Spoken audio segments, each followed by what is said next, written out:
আলাইকুম। সৌদি আরবর মরুভূমির দেশ, নবীর দেশ এবং এটার মধ্যে শুধুমাত্র পাথর আর বালু। পাথর খুবই কম কিন্তু বালুর সংখ্যা একটু বেশি।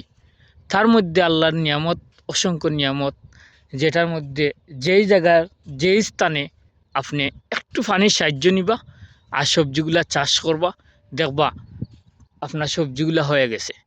আমরা বাংলাদেশেও সবজি ক্ষেত করতে সময় আমরা দেখা যায় যে অনেকগুলা সার, অনেকগুলা কীটনাশ, অনেক মানে গুলা টেনশন আমরা চাষির হয়। কারণ হচ্ছে গিয়ে খেনে, কারণ হচ্ছে গিয়ে বাংলাদেশেও হইল গিয়ে আপনার পানি যদি একদিন যদি আপনি না দিন তাহলে এত সমস্যা হয় না, মানে সবজিগুলা মরে না। কিন্তু এই দেশেও সবজিগুলা মালাকুল মৌত হয়ে যায় একটা দিন, গরমের সিজনে একদিন যদি যে মেশিনের সাহায্যে পানি দেওয়া হয় এই মেশিনটা যদি নষ্ট হয়ে যায় তাহলে শেষ, মার্জাটা একবারে বরবাদ হয়ে গেল, নষ্ট হয়ে গেল।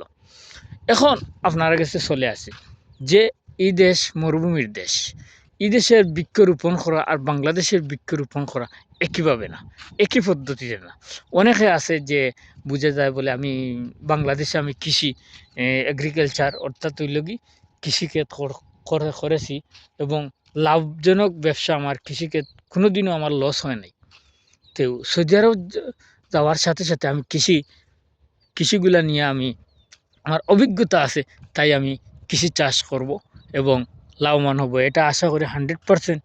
যদি আশা করে আপনি সৌদি আরব আসেন আর নতুন আসার পর আপনি যদি চেষ্টা করেন বলে না আমি আমার খেরো পরামর্শ লাগবে না, আমার বাংলাদেশি ফর্মুলা অনুযায়ী আমি কৃষি চাষ করব, তাহলে এইটা হইলে কি তুমি বুকার সগরে বাস করছো, এটা হইলে কি তোমার সবচেয়ে ভুল ধারণা। ঠিক আছে, প্রথমে তুমি যদি সৌদি আরবে কৃষি চাষ করো, কৃষি চাষ করতে হলে আপনি প্রথমে অন্ততপক্ষে একবারে মিনিমাম আপনি 2 থেকে 3 বছর মার্জার মধ্যে থাকতে হইব।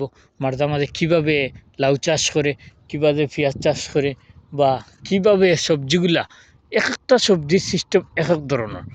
আর বাংলাদেশে যেভাবে আমি দেখছি অনেক মাঠও দেখছি কৃষকরা যে চাষগুলা করে, কৃষিগুলা এই দেশের চাষে আর এই দেশের চাষে মানে আমি আপনাদের বলতে এক কথায় বলতে পারি রাত আর দিন ব্যবধান থাকে। ঠিক আছে, তাই আপনারা যে কোনো দিন যদি ব্যবসা করার কারণ মন মানসিকতা, কারণ এইরকম ভিডিও আমি বানাই না।